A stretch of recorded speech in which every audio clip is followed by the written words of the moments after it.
पीले हाथ कर दीजिए। कोई अच्छे घर को देख करके अच्छा सा वर तलाश करके हमारी बेटी की शादी कर दीजिए।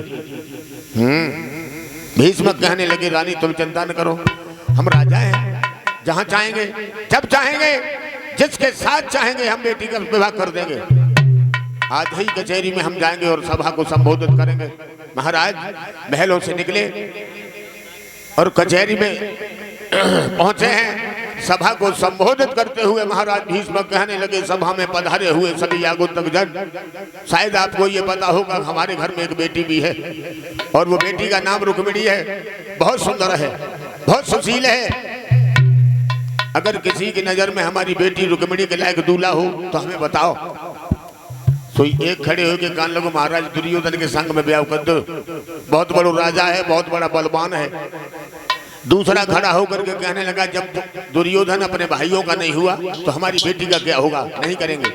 तो दूसरा कहने लगा कि हम बताएं आप रुक्मिणी का विवाह बाणासुर के साथ में कर दीजिए। तरीका सज्जा की नजर में जो लड़का आ जाए बाई को नाम प्रस्ताव में रखा जाए।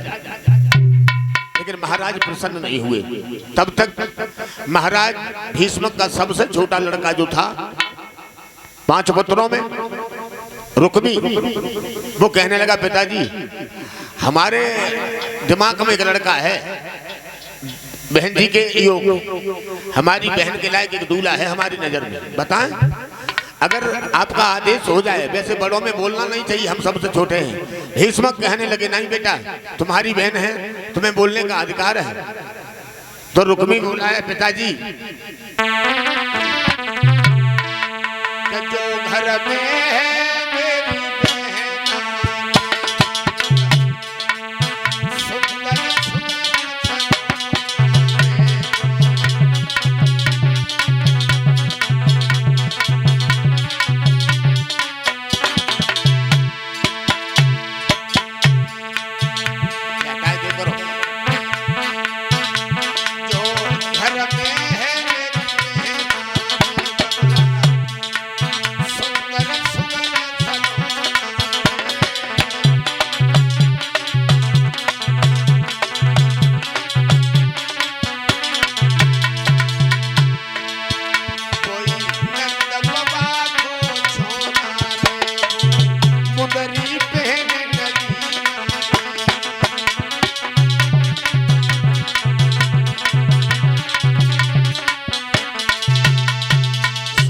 तालियां बजना प्रारंभ हो गई।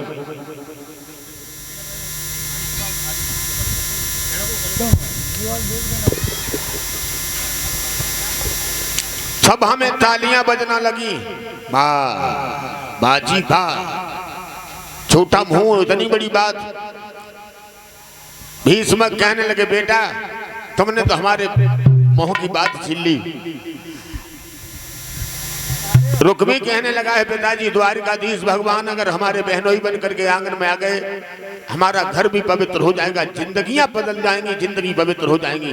और रुक्मिणी की ऐसी जोड़ी बनेगी, एक मुदरिया मान ले तो एक मुदरिया को नगीना मान ले, हाँ ऐसी जोड़ी बनेगी रुक्मिणी की और कन्हैया की। सभा में तालियां बजना शुरू हो गई।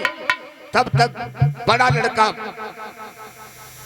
रुकम आ गया, कहने लगा पिताजी हाय पिताजी।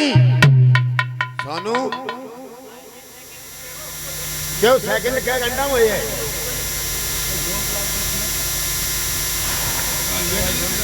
ये सभा में तालियां काहे को बज रही हैं? तालियों की गड़गड़ाहट कैसी आ रही है पिताजी? यहाँ क्या बात हो रही है? किस खुशी के लिए तालियां बजाई जा रही हैं? महाराज भीष्म कहने लगे बेटा रुकम तुम्हारे सबसे छोटे भैया ने तो मेरा दिल जीत लिया। बोले क्यों? दिल इसलिए जीत लिया क्यों? तुम्हारी बहन रुक्मिणी का विवाह तुम्हारा भैया द्वारिकाधीश भगवान के साथ करना चाहता है। रुकम कहने लगा पिताजी हमारे रहते ऐसा कभी नहीं हो सकता। पिताजी कहने लगे काहे? कन्हैया में क्या कमी है? नहीं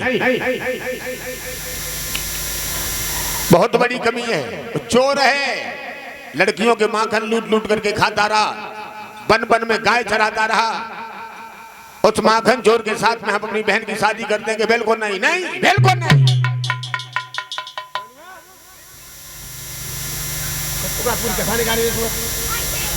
अरे कुबेर भंडारी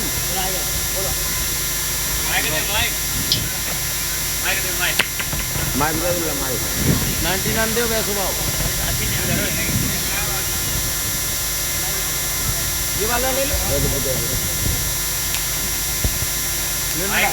पिताजी,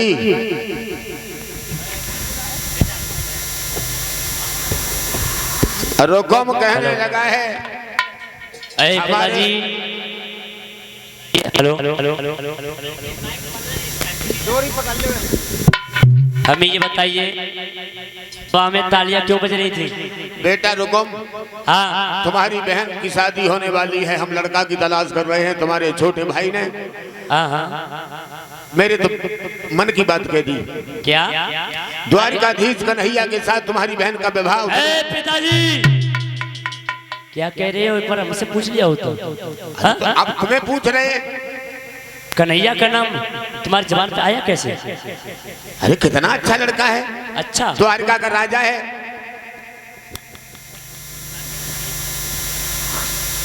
और hello hello hello hello hello hello hello. और ये 501 रुपए कथा में हर्ष यादव, छोटू यादव, मैनपुरी से विनोद आमोद के भांजे हैं। 501 कथा में दे रहे हैं, 51 रुपए हमें दे रहे हैं। और अभी आदर्श और वैदिक जो देवते हैं कमलेश जी के विदाई के रूप में देते गए हैं। हर्ष यादव, छोटू यादव मैनपुरी से बैठ गए।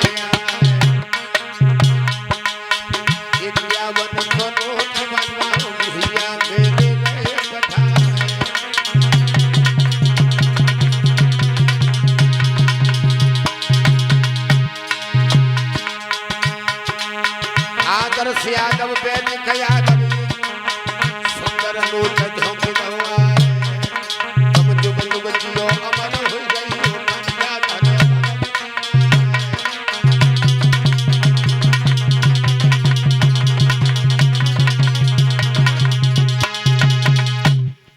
रुको, हाँ पिताजी, तुम्हें कन्हैया मंजूर नहीं? बिल्कुल नहीं।